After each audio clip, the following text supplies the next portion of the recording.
Halo guys, kami dari kelompok 2. Perkenalkan, nama saya Arum Destriatna. Perkenalkan, nama saya Putri. Selamat menonton. You don't even know my name, I'm super shy, but wait a minute while I make you mine. 달리는 지금도 you're on my mind all the time. I wanna tell you, but I'm super shy. Basic Design Brief. C. Golden Ratio. Golden Ratio merupakan angka yang dapat digunakan pada saat dua kuantitasnya dibagi sedemikian rupa sehingga rasionya akan sama dengan rasio jumlah dari yang terbesar dari dua kuantitas. Angka itu sebesar 1618 yang disebut pi. Cara yang paling mudah untuk mendemonstrasikan hal ini yaitu menggunakan urutan Fibonacci agar tidak terlalu rumit. Urutan ini merupakan penjumlahan dari dua angka sebelumnya, yaitu 0, 1, 1, 2, 3, 5, 8, 13, dan 21. 4 hal penting tentang penggunaan Golden Ratio dalam memaksimalkan keindahan secara ilmiah dalam desain. Yang pertama, hierarki tipografi. Yang kedua, komposisi gambar. Yang ketiga, desain logo. Dan yang keempat, tata letak atau layout desain. Hierarki tipografi. Saat membuat desain yang menggunakan teks, hierarki untuk olah pesan dalam layoutnya, baik dalam poster, undangan pernikahan, atau layout dalam situs web, harus dipertimbangkan. Hal tersebut dapat menggunakan Golden Ratio sebagai panduan ukuran pada tipografi. Komposisi gambar. Jika tidak memiliki waktu untuk merenungkan suatu karya seni, alternatif lainnya dapat menggunakan teknik Golden Spiral. Teknik spiral dapat digunakan pada gambar untuk melihat elemen yang berada di tempat spiral. Seperti gambar tersebut benar-benar menciptakan suatu harmoni atau tidak melalui Golden Spiral, dapat diketahui kebutuhan dan memberikan kekuatan pada desain. Desain logo. Logo yang disusun dengan sangat baik dapat menentukan keberhasilan pada suatu merek. Dengan demikian, orang lain dapat memahami pesan utama dalam sekali melihatnya dan menikmatinya. Hal tersebut menjadi alasan ide atau gagasan yang bagus perlu dipikirkan dalam penggunaan Golden Ratio saat mendesain logo. Untuk membuat daya tarik serta membantu terkoneksi dengan logo yang dibuat kenyataannya. Banyak merek-merek besar di dunia menggunakan Golden Ratio untuk merancang logo yang dibuat. 4. Tata letak atau layout design.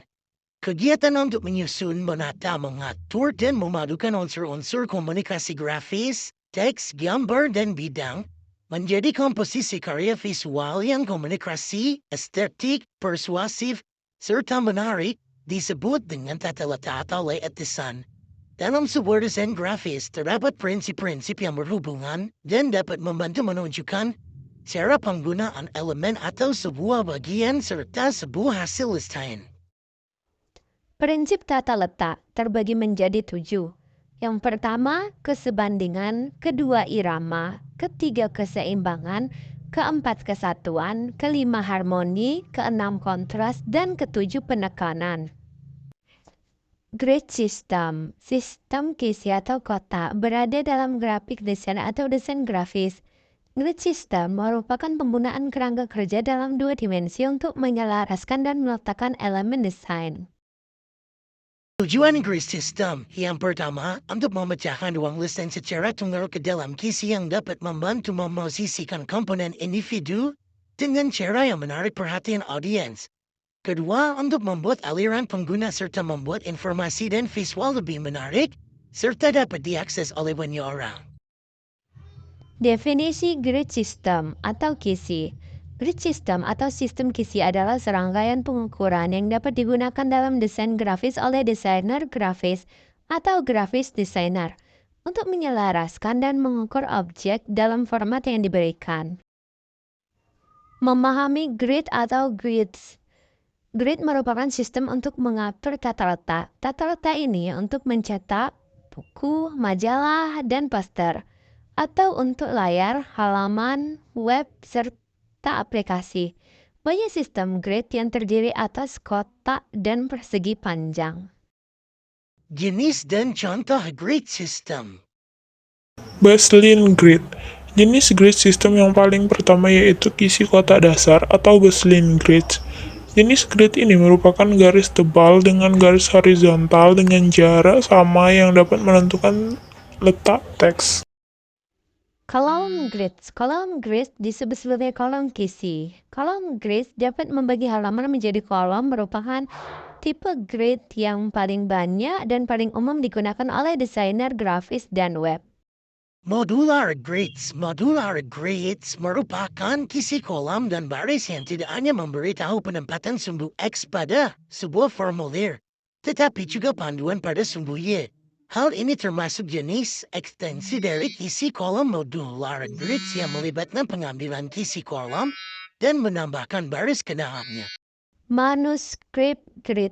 Manuskrip grid merupakan kisi satu kolom yang dapat menentukan letak suatu halaman teks.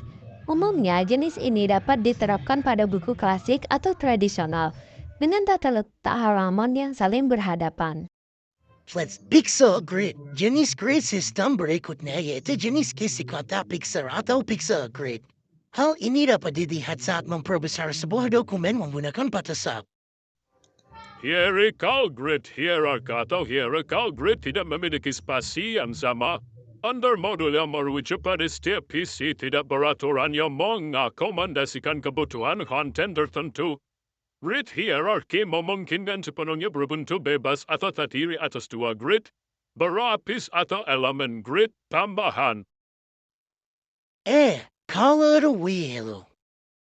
Aturan dasar color wheel. Pertama, monokromatik, kedua warna analog, ketiga warna pelengkap, dan keempat warna triad teori.